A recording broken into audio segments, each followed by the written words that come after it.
The Motorola Edge X30 is not only the first smartphone to release with a 60 megapixel selfie camera, but the world's first mass-produced smartphone to incorporate Qualcomm's first 4nm process node technology-driven chipset, the Snapdragon 8 Gen 1, and it does so at a very good price point. Prices at the top left hand corner. This is indeed the Chinese variant of the phone. The global launch is said to arrive in the near future. It is worth mentioning that there is also a special edition of the phone that is exactly the same as the one I have with me here today, aside from the fact that it houses an under display selfie camera, but a release date for this version is still unclear. In the box we find a silicon case, a USB Type-C to Type-C charging cable, as well as a 68-watt charging brick. And yes, the phone can indeed charge at 68 watts. And now it's time to unwrap this early Christmas gift.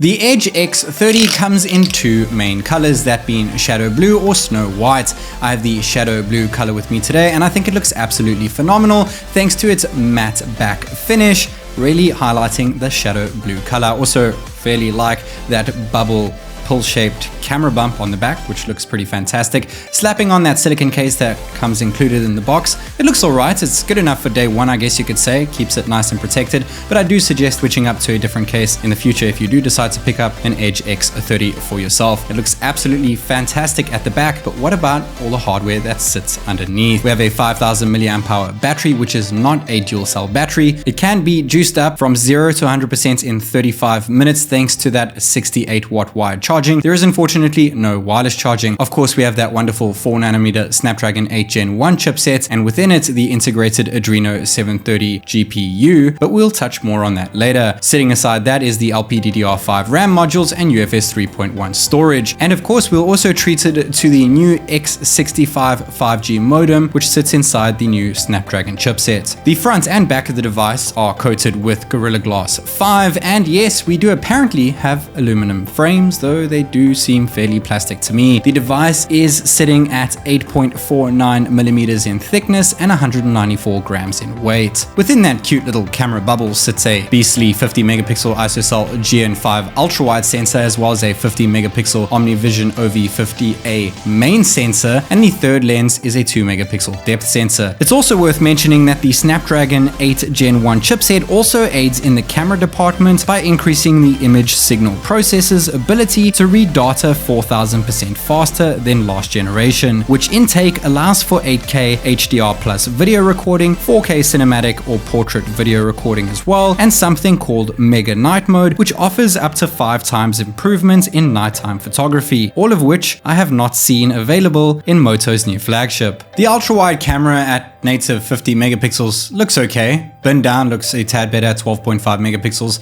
The main 50 megapixel shot also looks okay. You got to remember that this day was pretty overcast, so you've got to forgive it a tad. But 2 times digital zoom over here, no optical zoom because there is unfortunately no telephoto lens included in the package here. We can go all the way up to 10 times digital zoom, and we can shoot at 50 megapixel up to 10 times, as well as bin down to 12.5 megapixel, also at 10 times zoom. We can also take pictures of photos close up and switch on the bokeh portrait effect, which looks okay, I guess you could say. And we do have a macro mode, no macro sensor though, but the macro mode looks okay, I guess you could say, since it utilizes the ultra wide camera. Also utilizing the ultra wide camera is the macro mode video. It's cool that we have macro video, but there's no portrait or cinematic video, which is actually what is utilized within the new Snapdragon chipset. And we do have 8K at 24 frames per second video recording, but we don't have 8K HDR10 plus video recording, which once again is a new feature of the new Snapdragon chip. 4K 30 FPS is another option here. The biggest bummer for me is there is no 60 frames per second, not on 4K and not on 1080p, not even on 720p, and 720p is not even an option if that's what you'd like to record at, which is a bit of a bummer, and it really struggles with different lighting conditions, going from a dimmer lit situation to a lighter and brighter situation. Ultra wide is also capped at 1080p and 30 FPS and doesn't even have a 4K option for ultra wide. Stabilization off on the left and stabilization on the right over here. I am jiggling the phone at the exact same pace over there, so the stabilization works fairly well. 8K 24 frames per second at night looks pretty bad. I mean, you can see a lot of blotchy light patches. I would say it looks the worst, but 4K 30 FPS is pretty much up there with the worst nighttime video recording I've ever seen in my life. And 1080p, 30 FPS, it's almost like monochrome until you go down to the lights and it takes a minute to adjust itself, but still looks pretty bad. Photos and videos are not this phone's strong suit. That is for sure. 1080p, 30 FPS, ultra wide. I can forgive it for this one since most phones struggle with ultra wide video recording. But at 30 frames per second, this is very, very dim. It should be a lot brighter. Talking about ultra wide, the ultra wide night off, night on feature. The night on feature does not look the best. And the new chipset actually supposedly allows for up to 5 times improvement in nighttime photography with night mode features within smartphones. And Motorola has seriously dropped the ball over here where it could have done an absolutely superb job. I feel like they've cut some corners in terms of photography, especially nighttime photography. They took a little bit longer and didn't rush the device. It could have looked a hell of a lot better. Night mode off with a close subject here. Buzz again, night mode on. Once again, very grainy, very blurry. Bokeh, portrait, there is no night mode option for portrait. It looks all right. And then we do have macro mode, no night mode option for macro mode, but once again, a bit fuzzy, but it still does an okay job. I guess these cameras are okay. They're not flagship material. They don't deserve to have a nice 50 megapixel OIS staple on the back. Anyway, we do have a fingerprint sensor as well as a power button and volume rocker on the right hand side, my key on the left hand side, which we'll get to a tad later.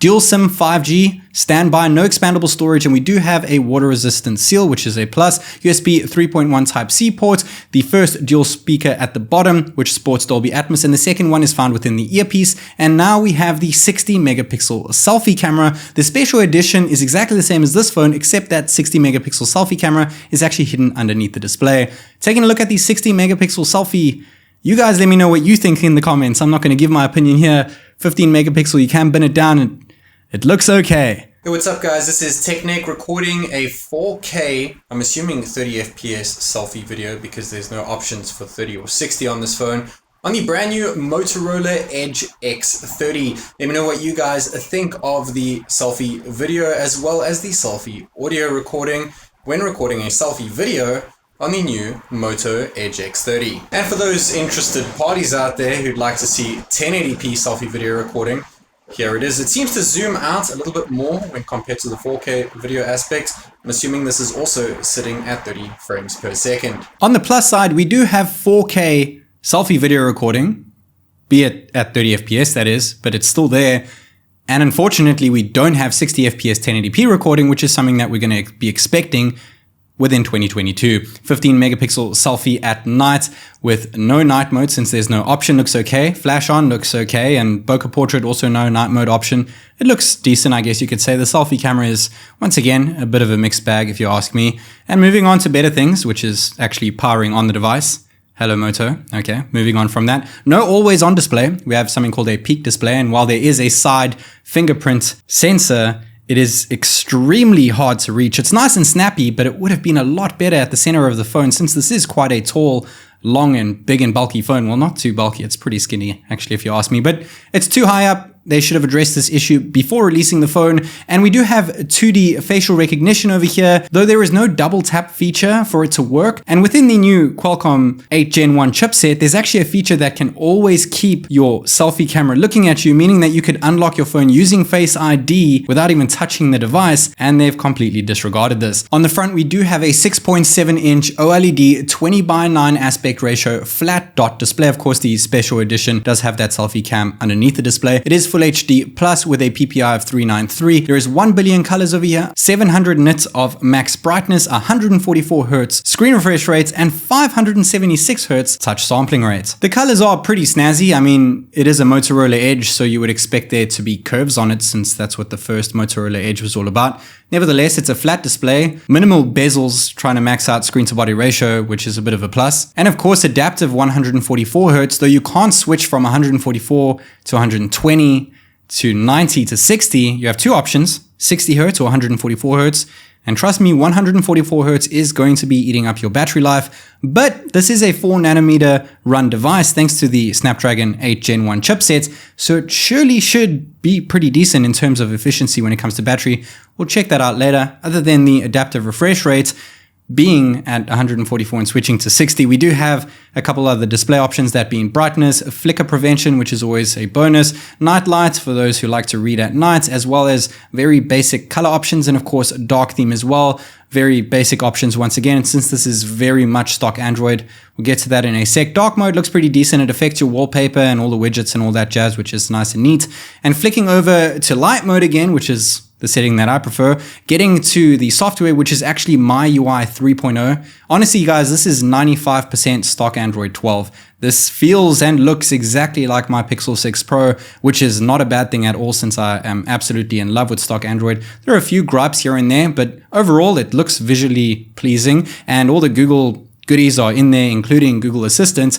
And yes, that Google Assistant can be triggered using the My key on the left side, which is an awesome feature I wish all phones had, which allows you to, yes, use your Google Assistant if you'd like, or change it to any other app that can quick open, such as your COVID health code, if you have one of those in your country, as well as opening up a simple task such as calculator, which is always something that I tend to use pretty often since I'm not the best with math. But the actual software itself is fantastic. It has all the little features and nitty-gritty things that you've come to know and love within stock Android, and the widgets look nice and neat. You get all the pixel clock widgets too, so you pretty much have a Pixel for, I don't know, a third of the price or half the price at least. And moving on to personalization, which is something that we've also seen new in Android 12. We can choose between themes as well as wallpapers. Of course, this will be different with different stock Android devices. We only have 3 live wallpapers to choose from. We can change colors and have them based on our wallpaper, but it doesn't automatically set them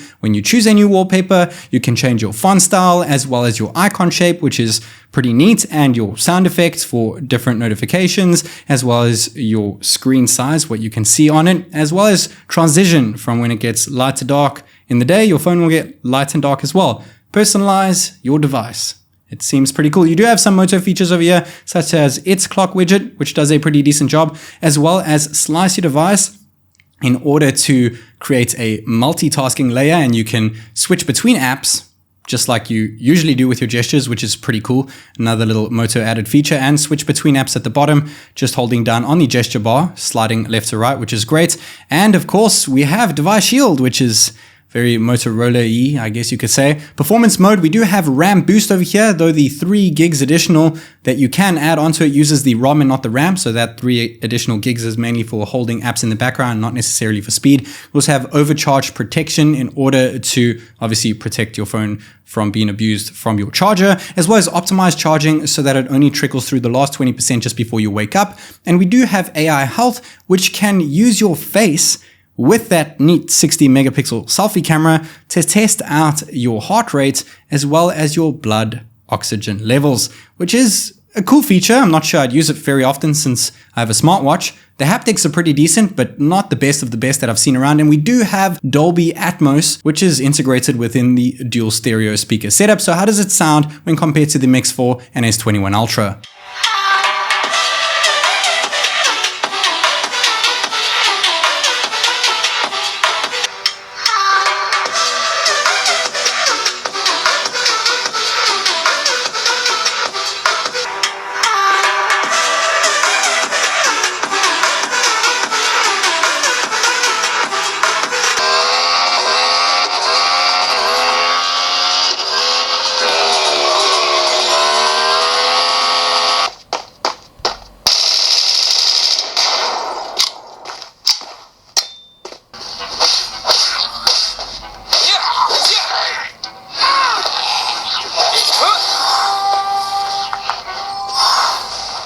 When it comes to gaming, we do have a Motorola Game Time overlay, which is pretty cool. You can just switch to high performance and change the FPS on the fly. That's pretty much it. But more importantly, there is a new AI system within the new Snapdragon chipset, which kicks in automatically and supposedly is 4 times more capable than last generation and utilizes something called AI-powered sampling, which is identical to NVIDIA's DLSS technology. It automatically kicks in while gaming and boosts performance by rendering the game you are currently playing playing to a lower resolution and then upscales that game back to your display's native resolution in order for your device to reach a higher frame rate. This should not only yield higher FPS in demanding games, but also ease up on your CPU and GPU, which will lead to longer battery life. The first game that we'll be running through today is Genshin Impact on its highest possible graphics settings and its maximum available frames per second. The game is actually capped at 60 FPS, so bear that in mind that while the Motorola does have a 144Hz display, it will always be capped at 60 FPS. Every device will be, because the game is capped at that, and we're getting between 53 and 61 FPS, which is actually pretty decent since most 2021 flagship phones running on a Snapdragon 888 sit between frames of 30 to 50 FPS. Next up, we have Bullet Force with ultra graphics enabled and max frames per second. The FPS cap is unlimited, so this phone with the new chipset and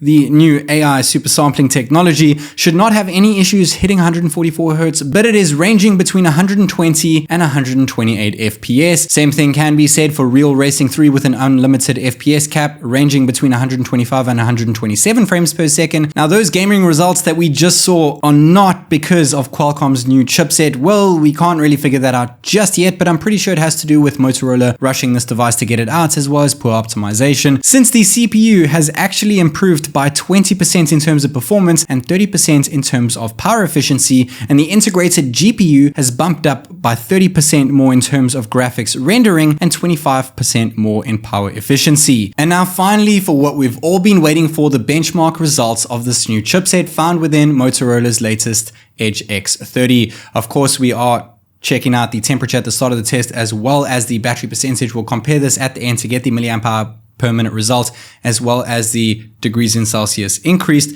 We're also going to be using Moto Game Time over here, flicking each benchmark onto high performance and 144Hz modes.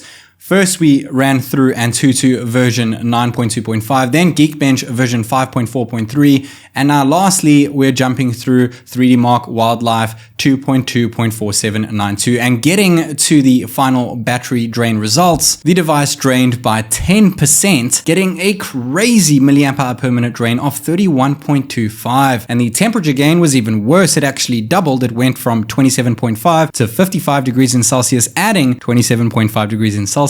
But when it comes to results, which is what most people care about, the Motorola Edge X30 got a crazy AnTuTu benchmark score of 990,214, which is shy of the recently seen and leaked over 1 million score. But I'm pretty sure this phone should be able to do it. I mean, it's just 10,000 points shy of a million. And when it comes to Geekbench version 5, the only phone that beat the new Motorola is the iPhone 13 Pro Max, but it beat it by quite a bit. After that, obviously the Motorola, and then the Snapdragon 888 Plus, the predecessor chip, it got a lower single and multi-core score, but honestly not by that much. The Snapdragon 8 Gen 1 impressed me a bit in Geekbench, but I think it's going to impress me a tad bit more in 3D Mark Wildlife. And it does, thanks to that new Adreno 730 integrated GPU. It got a crazy score of 9,894 points, which is the highest I've ever seen, with an average FPS of 59.2, which is the first Android phone that I've ever seen beat an iPhone and beat the latest iPhone 13 Pro Max, that is, which only got 57.5 frames per second, and it was well above almost double the rest of the phones on the list. The Motorola Edge X30 is an absolutely gorgeous looking device, thanks to its frosted glass finish at the back, which showcases its shadow blue color scheme in all its glory. And while it has a subtle bubble of a camera bump that tucks neatly into its backplate, its actual camera performance is quite lackluster. The main and ultra-wide cameras might have a high megapixel count and look decent in good lighting, but the lack of 60 frames per second video recording and terrible nighttime results make the camera department a bit of a deal breaker for me. Not to mention the useless 2 megapixel depth sensor, lack of a telephoto lens, and complete disregard of what the new Snapdragon chipset is actually capable of. The fingerprint sensor is unfortunately not found underneath the display, despite having an OLED panel, and while the physical fingerprint reader is snappy, it's extremely hard to reach, not to mention that facial recognition is pointless without a double tap feature, and the oversight of the Snapdragon 8 Gen 1's 4th ISP to allow for face unlock without touching the device is a bit disheartening. The good news is that the device does come with Android 12 out the box and is pretty much stock Android with a few extra features that are actually useful. The main selling point of the Moto Edge X30 is no doubt the 4nm run Snapdragon 8 Gen 1 chipset that not only increases performance by a great amount, but its integrated Adreno 730 GPU sees a huge improvement, movement, and when paired with LPDDR5 RAM, UFS 3.1 storage, and a 144Hz panel, scrolls around like an absolute genius, and games like a champion thanks to AI-powered sampling, but no thanks to Motorola's poor optimization of the new chipset. The display, while not being curved, is gorgeous thanks to a 6.7-inch OLED panel with 1 billion colors, but unfortunately lacks the brightness of other flagships around. Speaking of which, I must say I'm quite disappointed with the 60 megapixel selfie performance. I guess it's true that a high megapixel count doesn't exactly result in quality renders. The Moto Edge X30 may lack quality camera performance, a telephoto camera, 60 FPS video recording, an IP water resistance rating, a high resolution display, and wireless charging, which are features I have no doubt will be included in many upcoming flagships. But the Motorola Edge X30 is and always will be the first smartphone to ship with the new Snapdragon 8 Gen 1 chipset. It may not have made use of all the new features Qualcomm has to offer, but first is still first, and for that reason alone, I can safely recommend this new Moto to anyone who simply can't wait to test out 2022 performance at a very good price point. But for most people, I feel that waiting just another few weeks for the boatload of flagships that will also be releasing with Qualcomm's latest chipset, the smarter decision. After all, I'm sure most of those upcoming smartphones will cut a hell of a lot less corners than Motorola have done with their latest Edge X30.